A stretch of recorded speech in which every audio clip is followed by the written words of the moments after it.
오전 10시부터 국회에서는요, 윤석열 대통령 내란 혐의를 규명하기 위한 국정조사 특별위원회 3차 청문회가 진행되고 있거든요. 국회를 잠깐 가서 국회 이야기 좀 듣고 오겠습니다. 네, 이재동 기자, 청문회 지금 어떻게 진행되고 있습니까? 네, 오늘 오전 10시부터 국회 국정조사 특위 3차 청문회가 열리고 있습니다.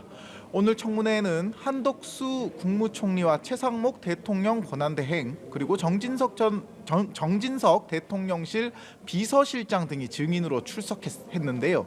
다만 윤 대통령은 지난 1, 2차 청문회에 이어 또다시 국회에 나오지 않았고요.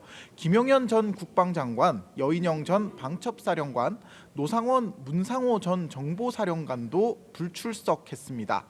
특위는 헌재 탄핵 심판에 출석한 윤 대통령을 제외한 이들 4명에게 국회로 나오라는 동행명령장을 야당 주도로 발부했습니다.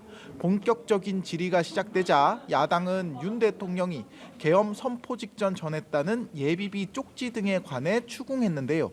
최 대행에게 쪽지를 받은 경위를 거듭 물었는데 최 대행은 지시가 아닌 참고 자료라고 생각했다며 경황이 없어 내용은 보지 않았다는 취지로 답변했습니다. 여당은 헌재의 대통령 탄핵 심판 공정성을 문제 삼으며 반격에 나섰는데요. 이와 관련해 최 대행은 마흔혁 헌법재판관 후보자 임명을 보류한 이유에 대해 여야의 합의를 확인할 수 없었다고 밝혔습니다. 예, 이와 함께 오늘 여야 지도부 회의에서는 헌재 대통령 탄핵 심판을 둘러싸고 날선 발언들이 나왔다고요?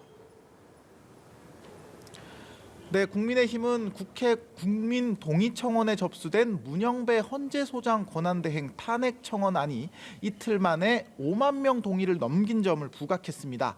권영세 비대위원장은 주권자의 뜻을 어기고 새로운 헌법 분쟁을 만들어내고 있는 것은 헌재임을 깨달아야 한다고 비판했는데요. 이어 대통령 탄핵 심판 일정을 무리하게 밀어붙이고 있고 대통령 변호인단의 증인 증거 신청은 대거 묵살하는 등 심리 진행이 불공정하고 편파적이라는 비판을 받는다고 주장했습니다.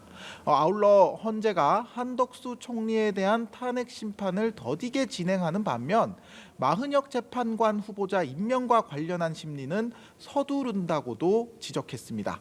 반면 민주당은 수많은 증인과 증언으로 내란 사태의 진상이 밝혀지고 있는데도 윤 대통령과 국민의힘만은 거짓말과 개변으로 국민을 기만하고 있다고 맞받았습니다.